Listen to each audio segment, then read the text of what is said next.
Banatbay, sabi mo, hindi sumagot. Oo, hindi sumagot. Bakit kanyo? Bakit kanyo? O, ayan o. Hindi naman niya sinagot yung tungkol sa pagbisita at hindi pagpapaalam. At yung balak o yung pagdududa ni VP Sara Duterte merong gagawing masama kay Pangulong Duterte. Hindi sinagot na Malacanang yun. Ang sinagot lamang na Malacanang, ayon mismo sa kanilang pahayagan, ay yung akusasyon lamang ni VP Sara Duterte na hindi inaalagaan ng OFW. Gago! Tandaan ninyo ha, 3 yung akusasyon ni VP Sara Duterte dito. Number 1, hindi kayo nagpaalam. Number 2, may masama kayong balak. Number 3, alagaan nyo o ninineglect ninyo ang mga OFW natin. Dun sa 3 na yun, isa lang ang dininay. The rest, hindi ho dininay. Gets nyo? Isa lang po ang dininay. Ito lang. Yung dumalaw kayo, hindi nyo dininay. Yung may plano kayong masama, hindi nyo dininay. Ito, dininay nyo. Yung nagsisinungaling, ika nga, na merong hinineglect ng OFW. Hindi ko sinasadya yun ha, kasi nagbilang tayo. Baka sabihin nyo, sinasadya ko yun. Hindi ko sinasadya yun. Talagang 3 lang. 1, 2, 3. O, ganun.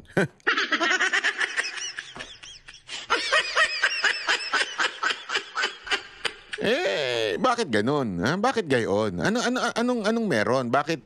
Hindi kasi, alam mo, kung magpapaalam naman, posible naman payagan kung sasamahan ka ng abogado. Alam mo yon, kung kakailanganing tanungin, samahan ng abogado. Kasi in the first place, kasi baka sasabihin nila, gina-justify nila, hindi kasi we need information regarding the case, blah, blah, blah. Oo, you can do that. But since you did it illegal o illegally, hindi mo magagamit sa korte yan. Di ba? Hindi mo pwedeng sabihin. At syempre, alam mo yun, sigurado naman ako, maaring memory lang ni Pangulong Duterte ang minsan nagkakaproblema, pero hindi naman po siya pipirma dyan at magiging sinumpaang salaysay niya yun. Di ba? At saka sa ano yan if there is a trial going on, hindi pa pwedeng kausapin ng abogado sa labas. Yung ina-accuse nila. Halimbawa ako, yung abogado ni Zaldico, hindi pwede akong kausapin at tanungin tungkol sa kaso. Hindi pa pwede yun. They can only do that, yung mga cross-examine, through the court. Di ba? Hindi pa pwede yun. Kakausapin ako, tapos tatanungin ako, tapos lahat ng sasabihin ko gagamitin sa korte. Hindi pa pwede yun. Ilalaban namin yun na that's illegally acquired. Tama, mali. So anong balak? Kasi nga, alam nyo, napakahigpit ng ICC, ha? Eto, kwento ko sa inyo. Di ba galing tayo doon? Nagpunta tayo doon, eh. Nagpunta tayo doon sa ICC. Biglang umulan. Dalawa lang naman kami doon. Alam ko si Alvin yung kasama namin. Dalawa lang naman kami. Biglang umulan. Pumunta kami doon sa waiting shed na, syempre, kasi umuulan di ba? Tapos, may lumapit sa amin, sabi sa amin, sorry, are you from ICC? Sabi ko, no, why? Hindi po. Sabi ko lang, sabi ni si Alvin na nakipag-usap, parang hindi. Because this area is for the employee of, ganon sila kahigpit, di ba? Kita mo na ka umulan, putangin na ka. Gaganunin ko sana eh. Hindi ko syempre ginanon. Sa utak ko lang yun. Alam mo naman yung utak ko minsan madumi. Kita mo umulan eh. Gusto mo mabasa ako? Ano pa naman, sensitive pa naman bumbunan ko. Dahil kalbo, mabilis ako magkasakit. Sana gaganunin ko eh. Kaya lang syempre, wala tayong magawa. Talagang ganun eh. You have to follow the law eh. Gusto ko nga sana ihirit yung Erich 101 eh. In our country, we have this saying, Erich 101, which says, sometimes you can bend the law.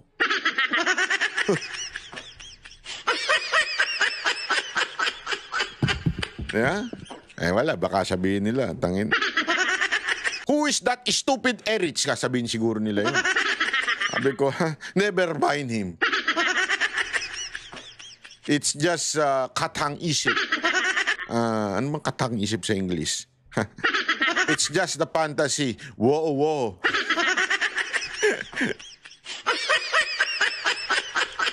So ano yung ibig ko lamang po sabihin? Hindi nila pwedeng gamitin yan na dahilan na they just want to know or they are just doing their job about prosecuting Duterte. Hindi nila pwedeng gamitin dahilan yan. So what's the real reason? Yeah? What's the real reason bakit nila pinuntahan ng hindi nagpapaalam? May balak. Hindi natin alam kung masamang balak.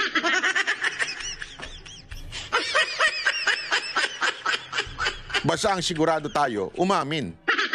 Kasi kung hindi mo dininay, di ba? Umamin ka. Hindi mo dininay na yung akusasyon ni VP Sara Duterte na may plano kayong masama. Hindi nyo dininay yan. Ang dininay nyo lang ay yung about the OFW. Ibig sabihin, umamin kayo.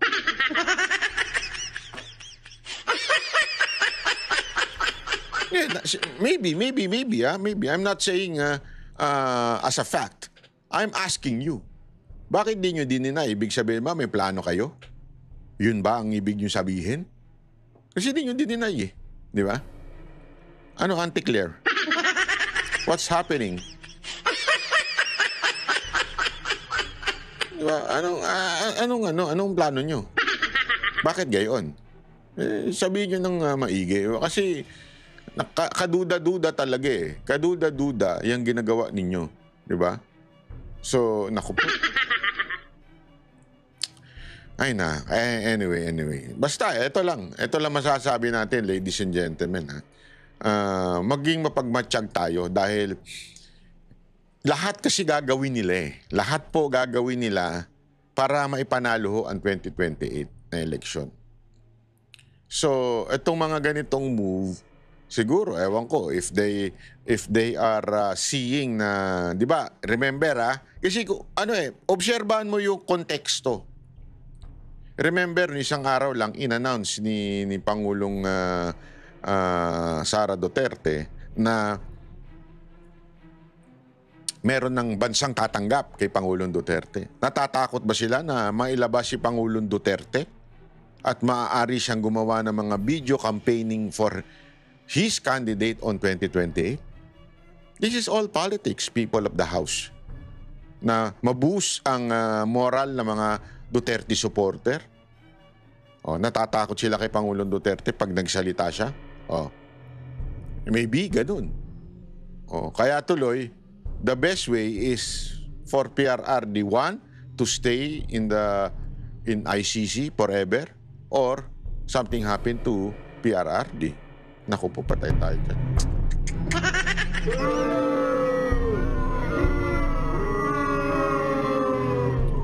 Ay nako, ladies and gentlemen. Alam mo, kakaiba talaga po itong mga pangyayari sa Pilipinas. Talagang parang wala na tayong batas na sinusunod. Kanya-kanya na lang. Hindi, eto, bigyan ko pa kayo isang halimbawa sa report na nangyari ngayon. Ito. Ayan,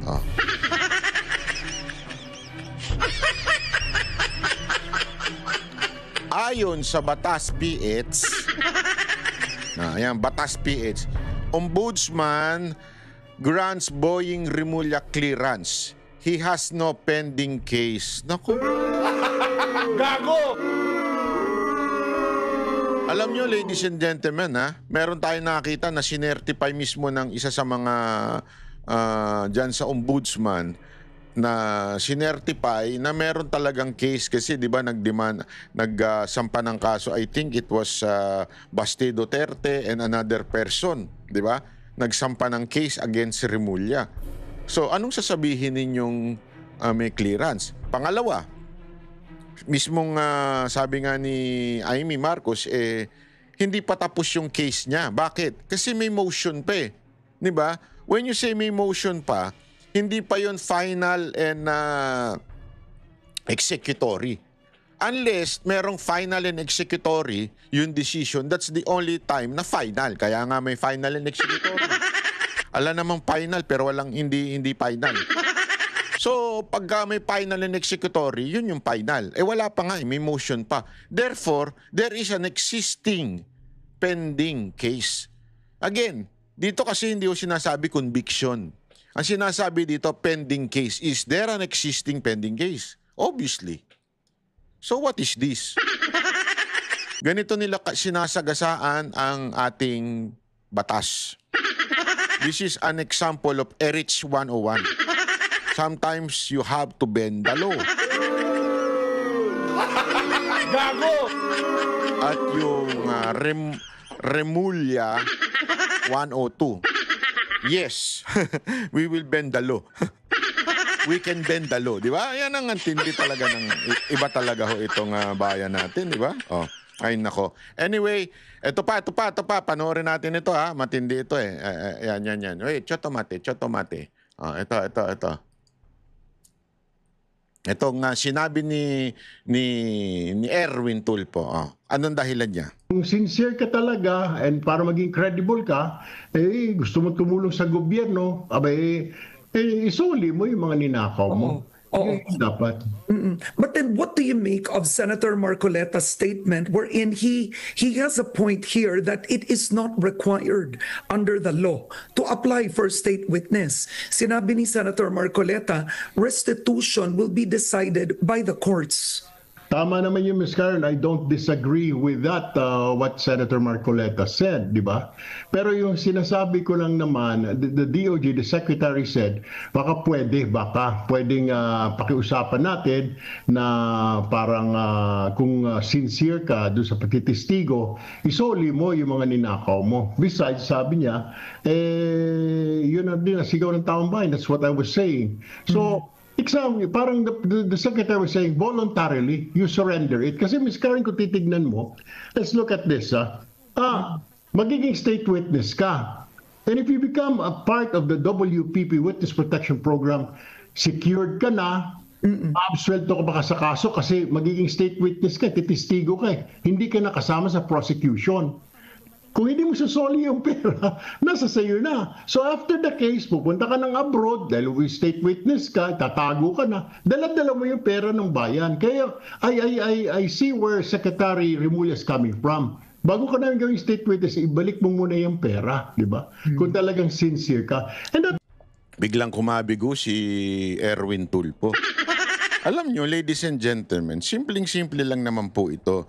Kasi may napanood ako isang vlogger na may isinto-sinto. Hindi ko na lang babanggitin. Ayaw kong banggitin yung pangalan niya kasi dito. Kasi wala naman, hindi naman kilala yun eh. Irrelevant yung tarantadong yun eh.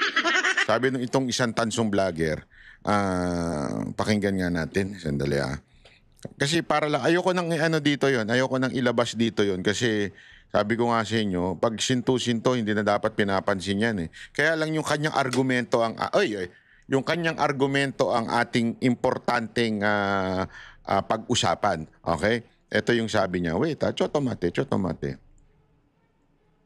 Ito sabi niya,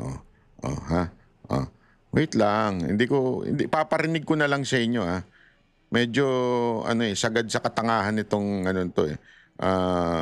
tao na ito Sabi niya, wait. Wait.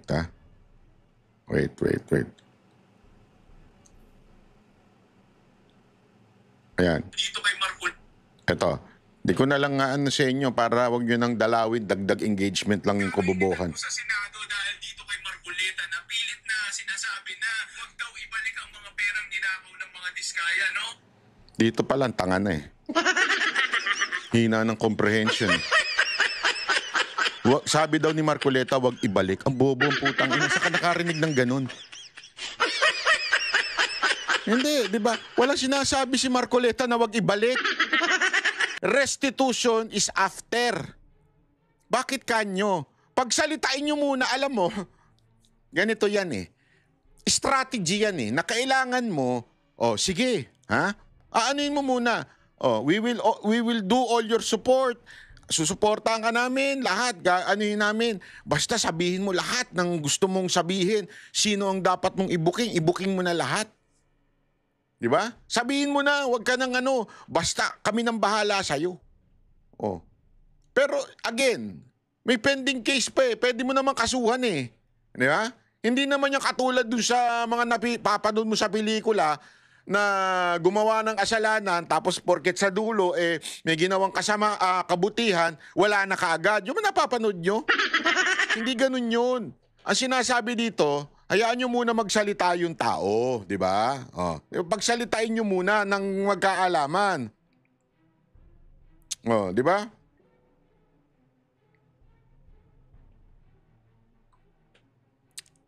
Ah. Sana lang ito. Pakinggan po natin ha, isa pa, tuloy natin. Ito pa sabi niya. Ang mga perang ginakaw ng mga diskaya, no? Parang nakakaduda tuloy. May commission ba siya kapag hindi nabawi ang mga pera ng mga diskaya? Parang ganun po naiisip ng mga tao, no? Don't get... Yun daw naisip ng tao, may commission daw siya. Tanginan yan. Paano magkakakomisyon? Na-freeze nga eh. Gusto kong tuktukan to eh. Alam mo yung mga ganitong vlogger, ewan ko ba kung saan nakakuha ito ng idea at mag-vlog sila? O sinong nagsabi sa kanilang magulang nila, nagsabing, anak matalino ka, mag-vlog ka na lang. Yayin mo si Banat Bay. Minsan may qualification din, huwag kang gagaya kay Erwin Tulfo. Ang ina naman eh, nakakabwisit. Paano magkakakomisyon kung i-finrest na nga yung accounts? Ano to, bibigyan ni Rimulya? Tanda mo, finrest na. Si Rimulya nagsabi, finrest na yung account. So, yung pera wala na. Freeze na nga eh. Anak ka ng weapon. Ito pa. Pero ito isipin mo, Marcoleta, tatanungin kita. Oh. Kunwari, may kumuha ng iyong cellphone, ninakaw. Ano bang gagawin mo? Nanaisin mo bang ikulong lang yung magnanakaw at hindi na maibalik sa iyo ang cellphone mo? Tapos makakawala siya after 6 months, after...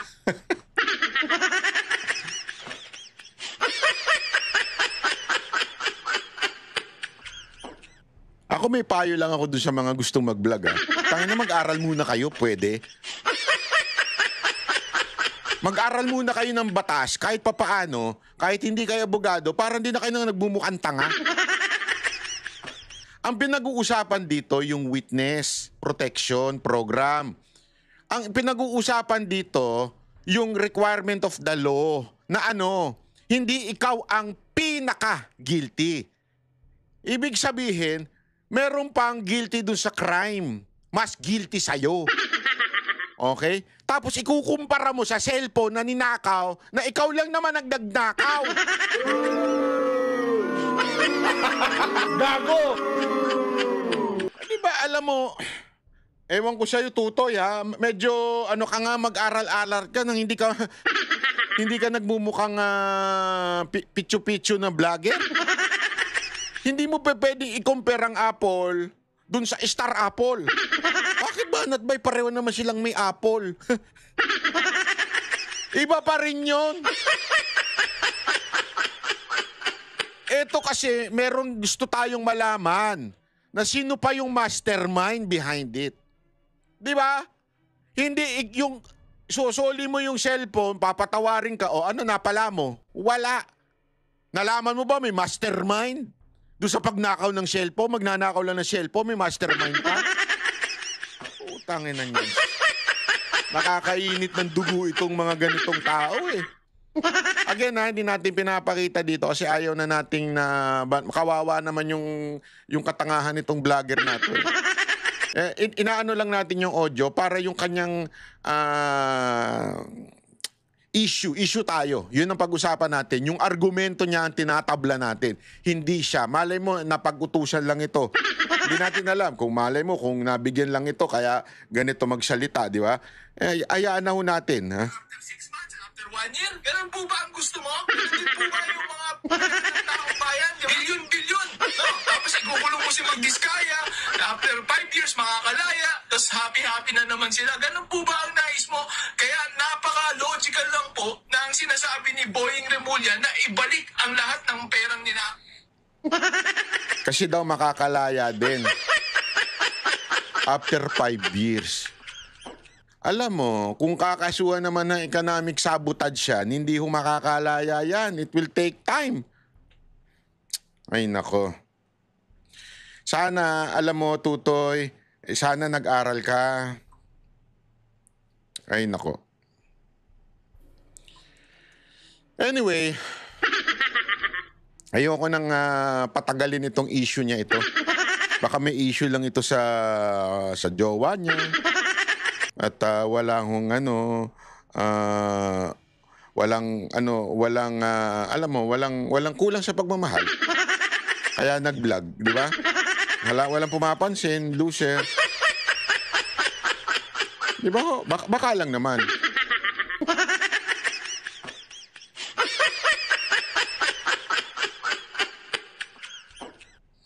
Sana lang mga ganito anuhin natin ha. Pag-isipan na mabuti, mag-aral muna, Totoy. That was my point yesterday, Miss Karen. Sabi ko na isang tabi muna natin yung batas. Siguro it was taken out of context. Yes, but then let me read that to the public right now, because your statement was lauded on social media, and I quote, you said, sometimes you have to bend the law to be able to please the people. Mas mataas po ang taong bayan sa batas. Ayan. Ipaliwanag nyo yan because Paliwanag you nyo. were reminded by a colleague, we are Mas mataas ang tao kaysa sa batas. Ipaliwanag mo yan, huwag kang magpalusot. makers here, right? But netizens lauded you for this statement. What did you mean? I did not say we have to break the law, Miss Karen. Literal, I mean, You said you have to bend the law. bend the law. Ibig sabihin, it's as simple as it is. In every rule, there's an exception, Miss Karen, di ba? That's bending the law. And then bending the law, I was addressing that to law enforcement authorities. Sinabi ni Karen, loaded daw siya ng mga netizen. Hindi ho totoo yun. Pinagtatawanan niya siya. Kasi again, nanggagaling yung argumento sa mali eh. Wala akong sinasabi si Marcoleta na hindi isole. Ang sinasabi, pagsalitain muna natin. Bakit ba ayaw niyong pagsalitain? Pangalawa, ganun din po ba ang ginawa ninyo kay Bryce at saka kay Alcantara para tanggapin sa state witness program? State witness program. Protection. Nagulo na ako.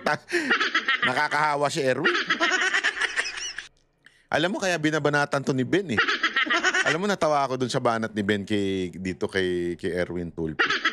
Kawawa ka naman, Sir Erwin. Ultimong kapatid mo, binabanatan ka. Di ba? Hindi kasi, sablay naman talaga yung mga prinsipyo at pananaw nitong maman to. Ano nangyari dito? Talaga naman ng buhay, oo. Ano lang eh. Nyera lang yan eh. Yeah?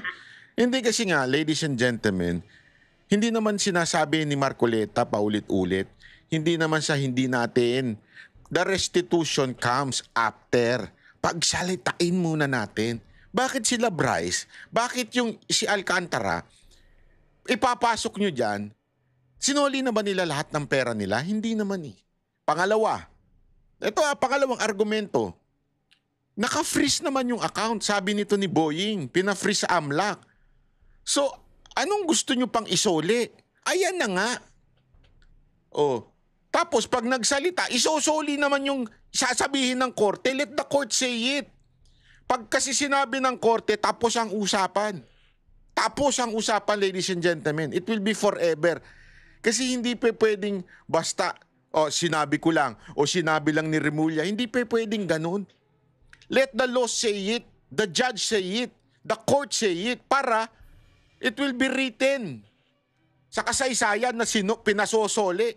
Di ba?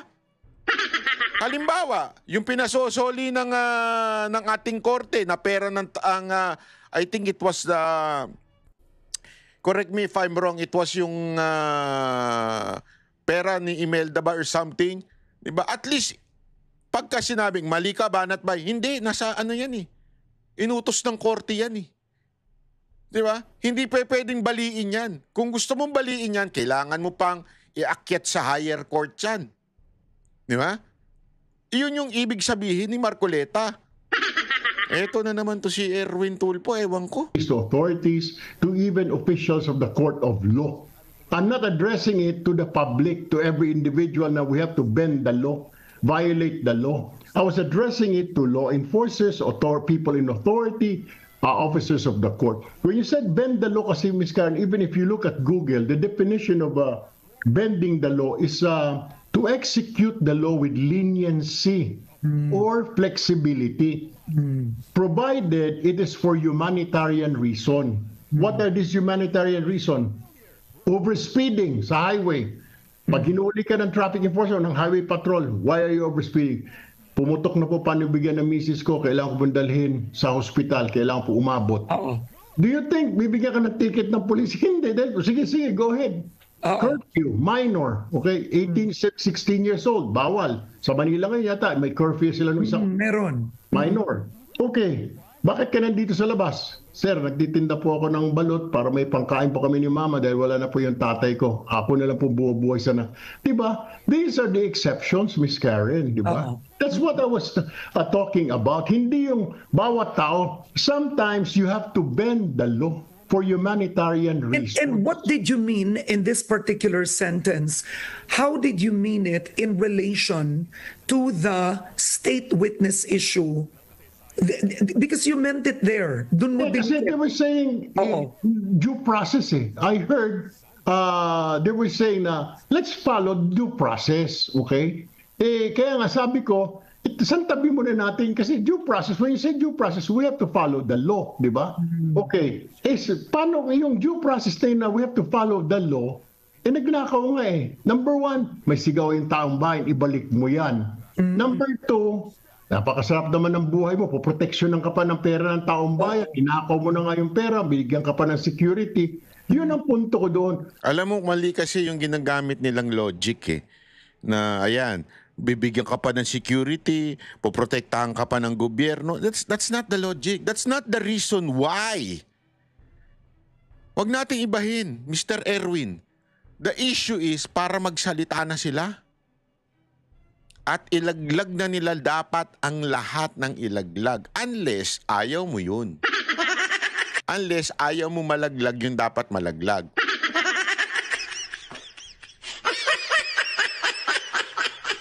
Dahil ba ikaw ay dating parang malapit na kaalyado ni Romualdez? Gago!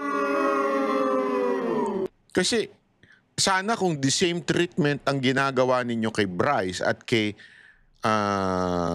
hindi pala, ano ba pangalan ng isa? Kalimutan ko na yung pangalan ng isa. Si Alcantara. Si Bryce Hernandez at saka yung si Alcantara. Di ba? Sana kung the same treatment ang ginagawa ninyo. Hindi eh. Porket hindi nagbanggit si Alcantara at saka si Bryce kay Romualdez, okay lang sa inyo. Go, go, go.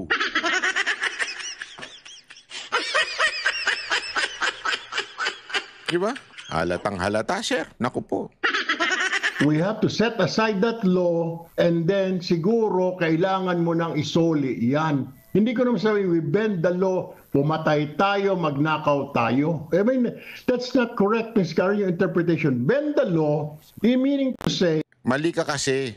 Dapat, ang sinabi mo, on this issue, on this particular thing, it's not we want to bend the law. O kaya pwedeng baka may exemption. Mali eh. Sinabi mo, sometimes we have to bend the law. Meron ka pang Vox Populi, Volkswagen. Diba? May ganun-ganun ka pa eh. It will really trigger the people. Ganun pala yun.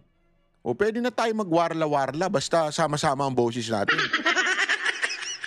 Is you execute the law with leniency, with flexibility if you're a law enforcer, if you are of officer of the court of law. Di ba? Sa korte din, Ms. Karen, pag kinasuhan ka, nakapatay ka, sasabihin ng kalaban, hindi, murder yan. Yung judge will decide kung murder ba talaga. Tatanungin, titignan ng judge. Eh kung you were just protecting yourself, self-defense, napatay mo yung tao, is that murder? Of course not, Ms. Karen, di ba? Okay, Senator, you have Zaldico right now who is abroad. Nobody knows where he is. Some say he's in the US or some say Portugal, parts of Europe. But there are reports, right? You're seeing it on social media. You know that he has an apartment in Shangri-La Residences now, the penthouse. Supposedly, allegedly, he's building a house in Forbes Park. And you have photos coming out of the residence of Forbes Park.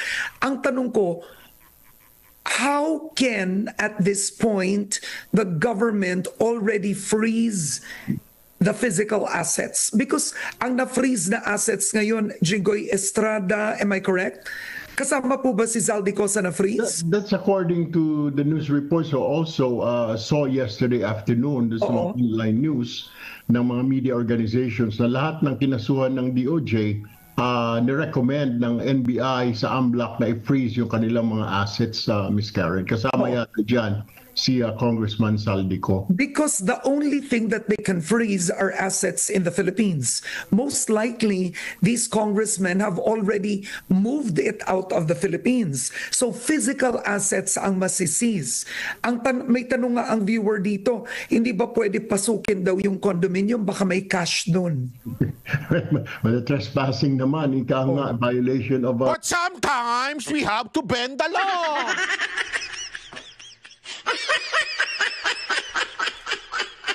Bakit diyan ayaw niyong i-bend the law? Yung pinag-uusapan ni si Zaldico. Gago! Anak ng weteng talaga, oo. Ika nga, domain ang makakaso po doon sa... Unless the court grants a search warrant. Yun na nga kaya... Yun! Tama ka dyan, Karen. Tumama ka rin. Kaya nga, it is really important every time that there is a move from the government, it must be according to the law. The court should be the one deciding it. Agree ako dun eh. Kasi unless we want a lawless country, which is yan na nangyayari ngayon. Kaya nga kay Pangulong Duterte, kay Pastor Kibuloy, lahat na lang ng lawless na kung papaano nyo yun, nilusob ang KOJC, that's lawlessness. Oh, pati dito ngayon kay Tebes, ganun din eh. Lahat na lang. Basta kalaban. Again, I am not saying wag natin ipatupad ang batas. Hindi ho yun. Dapat nga natin ipatupad ang batas. Antayin natin ng korte ang magsabi. File case, do it in the right way. Due process, ika nga. Tulad nito sinasabi nyo, nakakapagtaka kasi, pag sa mga kaalyado, sa mga kakilala, meron due process. Pag sa kalaban, walang due process. Anak ng putang ina nyo. Nakakabuisit sa Pilipinas. We can sometimes bend the law pagka kalaban. Pero pagka kakampi, hindi. Ano yan? Mahatulan yan ng korte. Gago! Tama, mali. Di ba? Alam mo, nakakainis talaga eh. Nakakainis ang ganitong klaseng sitwasyon sa ating bayan. Lahat po tayo nagkakaiba-iba ng opinion. Because we are human beings, we have different mind, different background, different political leaning. But the arbiter of all of these things are our laws, yung ating mga batas. And the only people who can interpret the law, kunwari ay merong disagreement on the law, walang iba kung hindi ang korte. Kaya nga there is such thing as filing of cases in the court. Diba? So, halimbawa, may ginawa isang tao. Sa tingin niya, tama yung kaya niya ginawa. Pwede magdemanda itong isa. Sabihin niya sa korte, mali yung ginawa. According to this law. Sasabihin naman ng abogado nitong inaccused, according to this law. Pareho silang may kanya-kanyang interpretasyon. Bawat abogado may interpretasyon ng batas. Hindi mo pwedeng tanggalin yun. Yan po ay kalayaan ng isang bawat abogado. Ngayon, paano na? Yan, pumapasok ang korte at sasabihin ng korte, ito ang tamang interpretasyon ng batas. Kaya nga isusulat nila yung court decision eh. Ito ang tama, ganito ang tama. You are found guilty or you are found innocent or something like that. Let the court say it. Hindi ikaw, Erwin Tulfo. Yan ang problema sa inyo eh.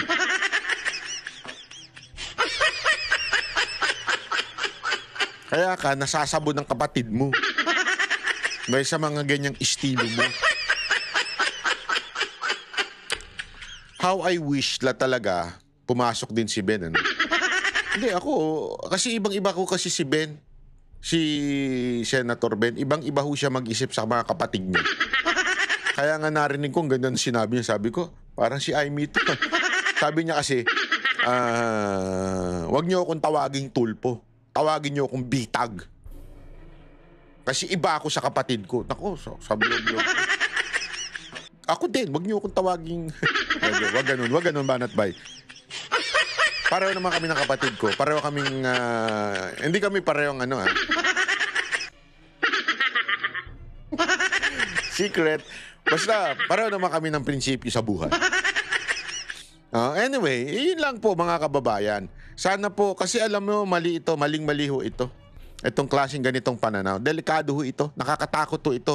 Dahil people will interpret it na, sabi nga nung iba, paano kung magdesisyon ng taong bayan na wag magbayad ng tax? Delicate issue. Delikado ho yun. I mean, again ako, oo ko doon, gusto ko yun, tangina nang mabawasan ng gastos ko. May palakwatsa ako, di ba? Kaya lang, delikado ho yun. Kawawa ho ang gobyerno. Hindi ho tatakbo ang mga empleyado. Kawawa naman. Madadama yung mga hindi magnanakaw sa gobyerno. Hindi pa pwedeng ganun. We have laws to follow. Remember, don't ever forget this. This is one of the reasons why Jesus was persecuted. Ito ang isa sa mga pinang-corner kay Jesus eh. Remember at that time, ang Israel ay nasasakupan ng Egypt. Okay? Nasasakupan sila. Ay, hindi pa. Egypt, sorry. Paano pala ni Abraham yun? Ay, ni Joseph. Nasasakupan sila ng Rome. Mga fake news ka pa. Hindi, totoo.